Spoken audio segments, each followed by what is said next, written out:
Sir ఇప్పుడు అలానే మనం చూసుకుంటే రీసెంట్గా 1 డే బ్యాక్ చూసుకుంటే మంత్రి గారు ఎవరైతే ఉన్నారో రేఖ గారు సో కామెంట్స్ చేయడం జరిగిందనమాట అక్కినేని ఫ్యామిలీ పైన. సో అసలుకి ఇది ఏ విధంగా చూడొచ్చు అంటారు మనం? గతంలో కూడా మనం చూసుకుంటే సో కేటీఆర్ తోటి రకుల్ ప్రీత్ సింగ్ ఇటు సినీ ఇండస్ట్రీని తీసుకొచ్చి సో పాలిటిక్స్ ఏమైనా చేస్తున్నారంటే ఏం చెప్తారు? ఇవి కేవలం మనం అలిగేషన్స్గానే చూడాలండి. సో అలిగేషన్స్ అంటే కేవలం అలిగేషన్స్గానే చూడాలి. దానికి సంబంధించిన ఆధారాలు ఏమన్నా ఉంటే బయట పెట్టాలి మంత్రి గారు. ఇప్పుడు నాగార్జున గారి ఫ్యామిలీ గురించి వాళ్ళు నిజంగా ఏదైనా నష్టపోయి వాళ్ళు బాధపడి ప్రీవియస్ గవర్నమెంట్ టైంలో కేటీఆర్ గారు వాళ్ళు హెరాస్ చేశారు అని ఈ బాధితులు ఎవరైతే ఉన్నారో మంత్రి గారి దగ్గరికి వెళ్ళినప్పుడు మంత్రి గారు మాట్లాడితే బాగుంటుంది.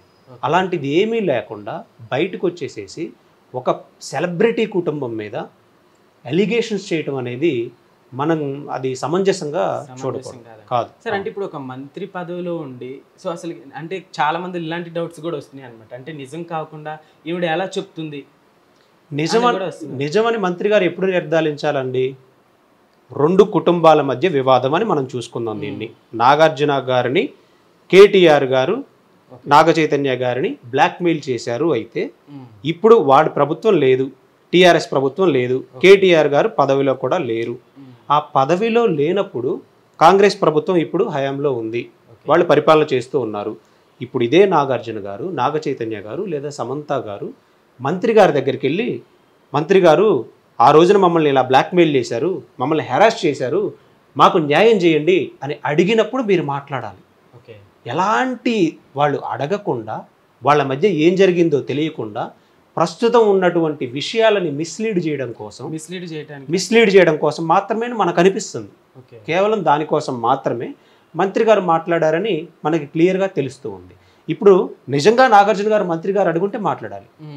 నాగార్జున గారు అడగలేదే, నాగ చైతన్య గారు అడగలేదే, పోనీ సమంత గారు ఎవరైతే చెప్తున్నారో వాళ్ళైనా వచ్చి మంత్రి గారు ఆ రోజు నేను ఇబ్బందులకి గురయ్యాను అని చెప్పిన సందర్భాలు ఏమైనా ఉన్నాయా? ఏమి లేకుండా మీరు ఎలా ఊహాగానాల్లో ఒక సెలబ్రిటీ కుటుంబాన్ని రోడ్డు మీదకి లాగుతారండి? ఓకే సార్, అట్లానే. సో ఇప్పుడు ఈ ఇష్యూ పైన అయితే టాలీవుడ్ మొత్తం రెస్పాండ్ అవ్వటం జరిగింది కదా సార్. సో అయితే రీసెంట్గా మనం కొన్ని రోజుల క్రితం చూసుకుంటే అక్కినేని ఫ్యామిలీ పైన కాంగ్రెస్ ప్రభుత్వం ఏదో నిజంగా పగబట్టినట్లుగా రీసెంట్గా ఎన్కన్వెన్షన్ చూసుకోవచ్చు కదా మనం. సో ఇట్లా టార్గెట్ ఏమైనా చేసిందంటే ఏం చెప్తారు సార్? అంటే అది సపరేట్ ఇష్యూ అండి. సపరేట్ ఇష్యూ అంటే బఫర్ జోన్లో ఉందికి నిర్మాణాలు చేపట్టారు అని ఉన్నది కాబట్టి వాళ్ళు రంగనాథర్ గారు తీసుకున్నటువంటి డెసిషన్ అది సపరేట్. అది ఒక కక్షపూర్వకంగా చేసింది అయి ఉండదు. ఎందుకంటే అందరూ ఈరోజు సామాన్యులకి కూడా పడగొట్టేటువంటి సిచ్యువేషన్స్ మనం చూస్తూ ఉన్నాం.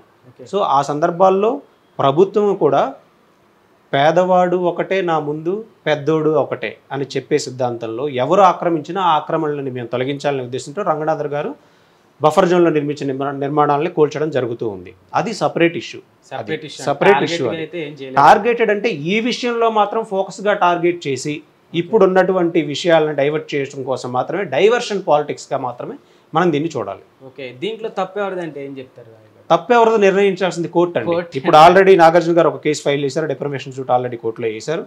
అండ్ వారు చేసిన ఎలిగేషన్స్కి ఆధారాలు ఏమన్నా మంత్రి గారి దగ్గర ఉంటే కోర్టుకు సబ్మిట్ చేస్తుంది. ఎలాంటి ఎలిగేషన్స్ లేకపోతే కోర్టు పరిధిలో వాళ్ళకి శిక్ష పడడం అనేది జరుగుతుంది, పరువు నష్టం అనేది పే చేయడం జరుగుతుంది. Okay sir, thank you. Thank you sir.